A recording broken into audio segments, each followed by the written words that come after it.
aksidenteng nagulungan ang asawa ni Lynn na si Joel ng kanilang owner type jeep. Sabi ko, Lord, ikaw na bahala talaga. Hindi ko kaya to, sabi ko ganun. Pagkausap ko yung prayer counselor sa prayer center, natutuwa ako sa nakakausap ko kasi mahusay sila mag-pray. Everyday ko talaga ang tawag ko noon.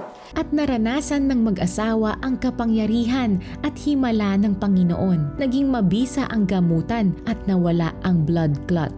Pag ikaw taus-pusong tumawag sa Kanya, nagdasal, talagang pakikinggan ka ng Panginoon.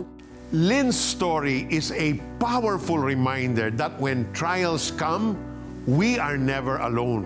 Kaagapay mo ang CBN Asia Prayer Center. Your monthly support helps keep this 24/7 ministry ready to bring hope to those who need it most. To donate, call the numbers on your screen or scan the CBN Asia QR code. God bless your generosity.